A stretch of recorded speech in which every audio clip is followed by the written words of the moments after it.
What if the anxiety you feel before a social event isn't a flaw, but a brilliant built-in survival tool? Your brain developed this response over millions of years just to keep you safe in the group. We're going to show you how to stop fighting your anxiety and start using it as fuel to master the art of connection. Social anxiety. Just hearing the words can make your stomach do a little flip. We've been told it's a weakness, a flaw, or some kind of weird social malfunction we need to fix. But what if I told you that feeling? That flutter, that sudden urge to disappear into a potted plant? Isn't a glitch? What if it's actually brilliant evolutionary design? Think about it this way. Your brain isn't some cold, modern computer. It's an ancient, finely tuned machine built for a world that no longer exists, a world where survival depended entirely on the group.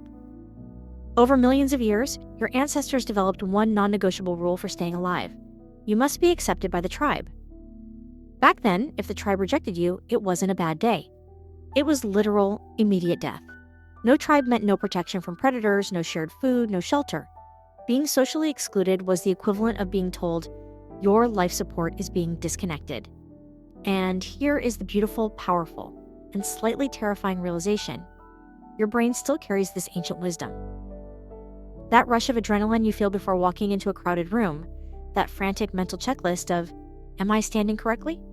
Am I talking too much? Does my shirt look weird? That is your social survival instinct working perfectly. It's not. If our first topic taught us that social anxiety is normal, then this topic is about the solution. Realizing that social mastery is a skill, not a personality trait. You don't have to be born social. You just have to start training. Think of social skills exactly like physical muscles. This isn't just a feel-good metaphor. It's how your brain physically works. When you practice a new social behavior, say, asking a genuinely curious follow-up question, you create a new neural pathway in your brain. The more you use that path, the stronger, faster, and more automatic it becomes. Your initial attempts might feel awkward, clumsy, or even uncomfortable, just like the first time you tried to lift a heavy weight. Your brain is building new connections every single time, even when the interaction feels like a disaster. Embrace the awkwardness. It's the feeling of growth. The secret to actually building this muscle is understanding that social skills break down into tiny, manageable movements we call microskills. Trying to become a social butterfly overnight is like trying to deadlift 300 pounds on day one.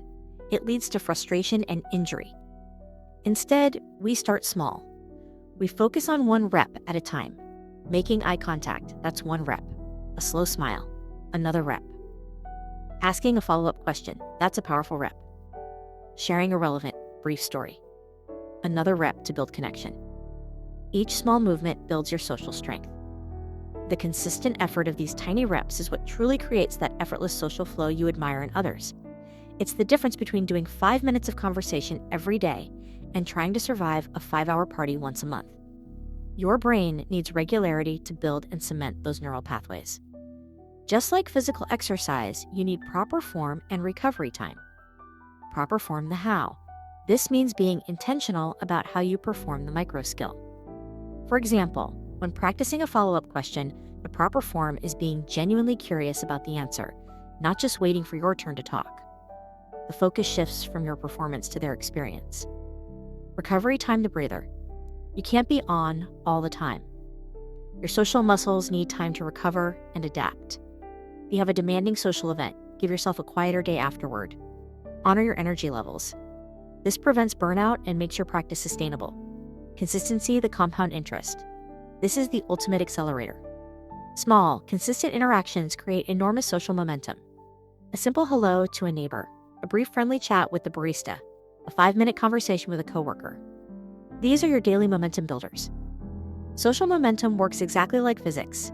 Once you're moving, it's easier to keep moving. The first push is the hardest. The more you show up to the gym of social interaction, the smoother your social engine runs. Remember, every single socially skilled person you know started exactly where you are now. They just kept doing their reps. And unlike physical muscles, social skills never reach a ceiling. You can keep growing stronger your entire life. Every single interaction is a chance to grow. So let's stop treating social connection like a mysterious talent and start treating it like the fundamental skill that it is. Your brain is ready to build these connections. All you have to do is show up for your next rep. You've just realized your social muscles are ready to grow, but knowing where to start your training can be the hardest part. You need a program, not just a plan. If you're ready to stop guessing and start building strong, consistent social habits right now, I've put together a full 30-day roadmap. It breaks down every micro skill and daily challenge, moving you step by step from awkwardness to effortless flow. Get your copy of the guide, 30 Days to a Better You, and start your social transformation today. The next chapter of your social life begins now. Link in the description. We've established that being social is a skill fueled by curiosity. Now, let's unlock the hidden psychological dynamic that instantly makes you more understanding, more patient, and far more connected to everyone you meet. It's the understanding that every person you encounter, and this includes you, isn't just one person. They are three. Who they think they are, the internal story. This is the person's own self-image. It's their internal narrative, their strengths, their secret fears, the history of their wounds, and their grand aspirations. This version is often optimistic, highly self-critical, or driven by deep insecurity. Who others think they are, the external projection.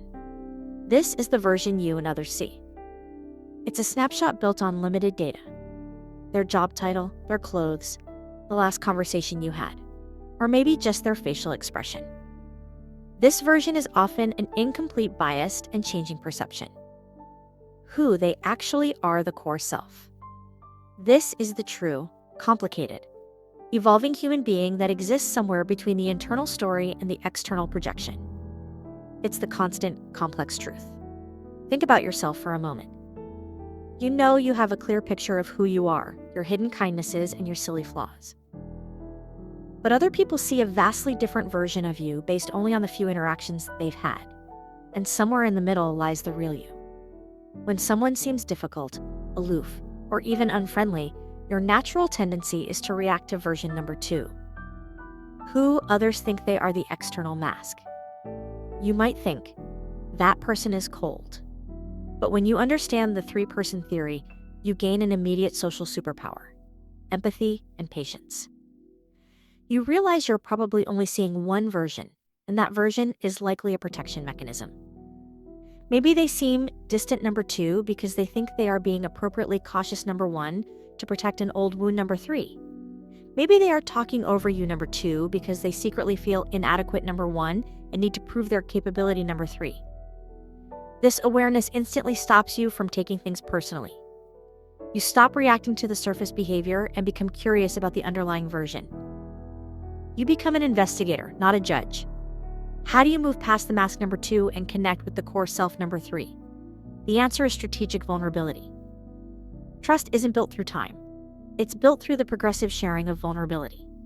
Your brain releases oxytocin, the bonding chemical, when someone shares something slightly vulnerable. Small disclosure. Start with small, safe admissions. I was actually pretty nervous about starting this project too, where I'm still learning how to balance all these things. This isn't about revealing your deepest secrets. It's about showing you are human, creating safety.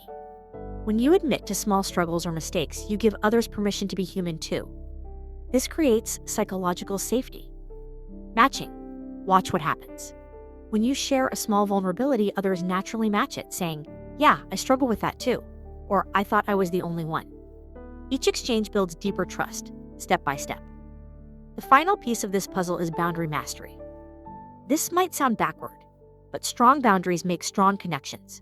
Boundaries are not rigid walls. They are flexible membranes that let good things in and keep harmful things out. When you know your limits and clearly express them, for example, politely saying no to a commitment or stating your need for focused time, you become more relaxed and present in social situations. Clear boundaries mean you're not worried about protecting yourself. Your boundaries do that automatically. You are being authentic number 3, and that authentic self attracts more authentic connections. Remember, every person you meet is navigating their own 3 complex versions. This awareness, combined with the strategic use of vulnerability and clear boundaries, is the foundation for creating connections that are not just friendly, but deeply authentic and lasting. We've rewired our understanding of anxiety, started training our social muscles, mastered the art of deep listening, and learned how to build trust by seeing beyond the mask. Now, we arrive at the final crucial element of social mastery: consistency and flow. This is how you stop trying to be social and start being social effortlessly. Social momentum works exactly like physics. A body in motion tends to stay in motion. When you take a long break from socializing, your social engine cools down. It becomes cold, rusty, and awkward to start up again. That's the feeling of social dread creeping back in. But if you keep it running, even just a little, it warms up, gets smoother, and becomes incredibly efficient. This is why small, consistent social interactions create far more skill and comfort than rare, large ones. A 5-minute friendly chat every day builds more capability than a 4-hour event once a month. Your brain needs regular, low-pressure practice to keep those neural pathways strong and active. Your daily momentum builders. A simple, genuine good morning to a coworker. A brief positive exchange with the coffee shop barista. A quick follow-up text to a friend about something they mentioned last week. Each interaction is like pushing a boulder. The first push is the hardest. But after that, the momentum takes over, making the next push easier and easier. Focus on finding these daily low-stakes opportunities to keep your social engine warm. Once you have momentum, you need flow. This is where conversational threading comes in. The secret technique the best communicators use to make conversations feel natural, effortless, and endlessly engaging. Think of every sentence someone speaks as containing multiple threads you can pull on. Imagine they say, "I just got back from a business trip to Japan and the jet lag is killer." In that single sentence, you have at least 4 active threads. The business trip. What kind of work were you doing there? Japan culture/location. What was the most surprising thing you ate or saw?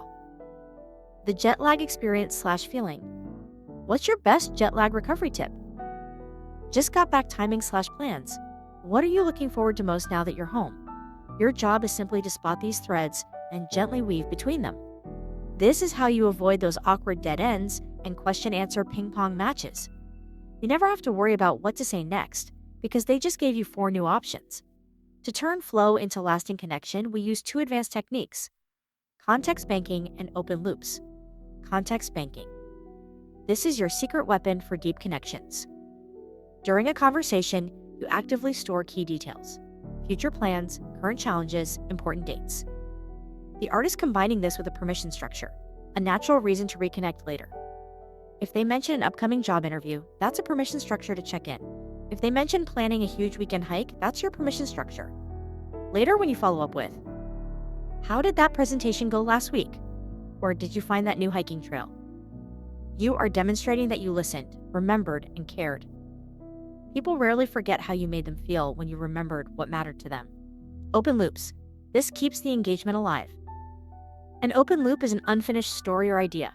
Your brain instinctively craves closure. Use this power sparingly. While discussing one thread, casually mention something interesting about yourself, but don't complete the story. "Oh, that reminds me of a crazy thing that happened to me when I tried to start a small business in college. Anyway, back to your trip to Japan." Their brain will want to come back to your story, giving the conversation a built-in reason to continue, either later in the chat or in your next interaction. Social momentum, conversational threading, and context banking are the skills of a social architect. You're not trying to force a connection. You're creating the conditions for connections to flow naturally, authentically, and lastingly.